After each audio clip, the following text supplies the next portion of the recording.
I knew something was wrong the moment she said the word aesthetic. People who weaponize pretty words usually hide something ugly underneath. It was a Tuesday evening, soft lights, wedding spreadsheets open on her laptop. She looked almost gentle, until she wasn't. "My love," she said, "I've been thinking. Your autistic brother? He can't come to the wedding. He'll ruin the aesthetic."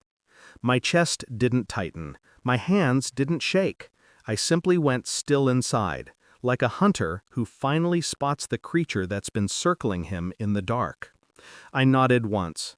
"You're right," I whispered. "He shouldn't be there." Her smile told me everything. Cruelty becomes confidence when it goes unchallenged. I met her 3 years ago. She was warm then, kind even. She used to hold my brother's hand when he got overwhelmed in crowds.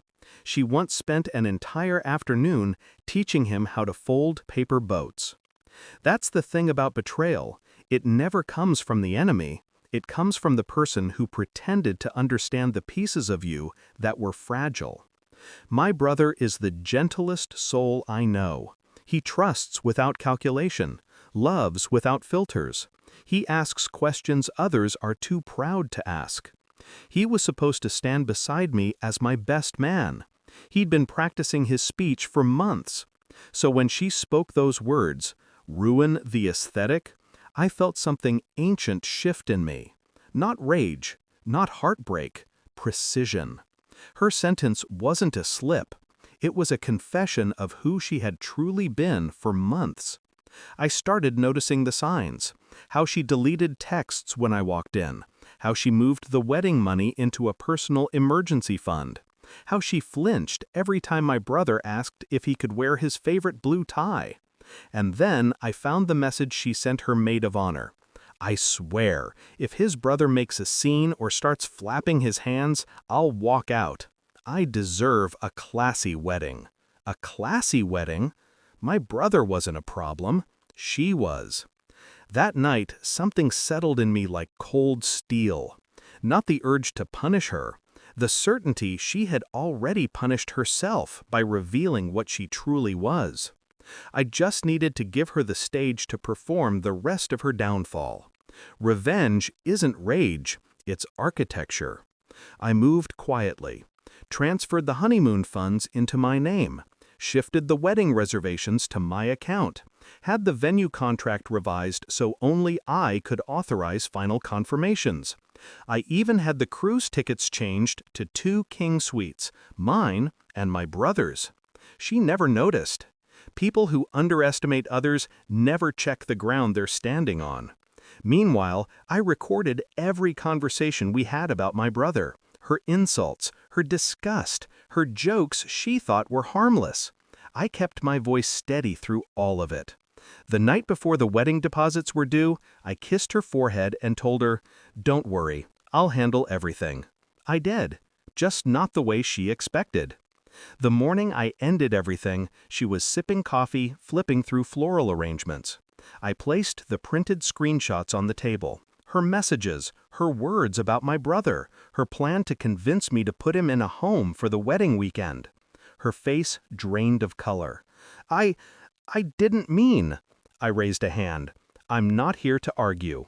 Then I slid the cancellation confirmations across the table.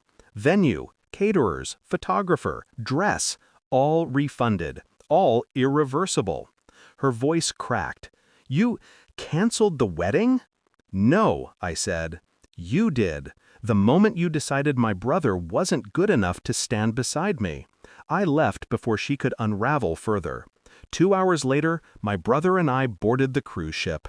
Her dream honeymoon, paid in full, now repurposed. He stood beside me on the deck, wind in his hair, smiling in a way that made the world feel right again. The voicemail started exactly 20 minutes after we set sail. First voicemail, confusion. Second, anger. Third, begging. Fourth, threats. Fifth, whispering apologies. Sixth, the one where she broke. In that message, she cried so hard she could barely speak. "Please, please don't choose him over me. He's not normal, you know that. You promised me a perfect life."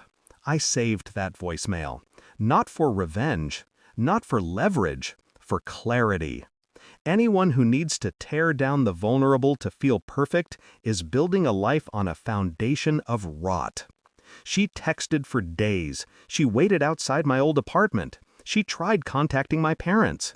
But truth spreads. Our friends heard the recordings. Her maid of honor turned on her. Her curated image cracked under the weight of her own words. By the time we returned from the cruise, she was a ghost in our social circle. My brother asked me once, while we watched the ocean sunrise, was she mad because of me? I shook my head. She was mad because you exposed who she really was.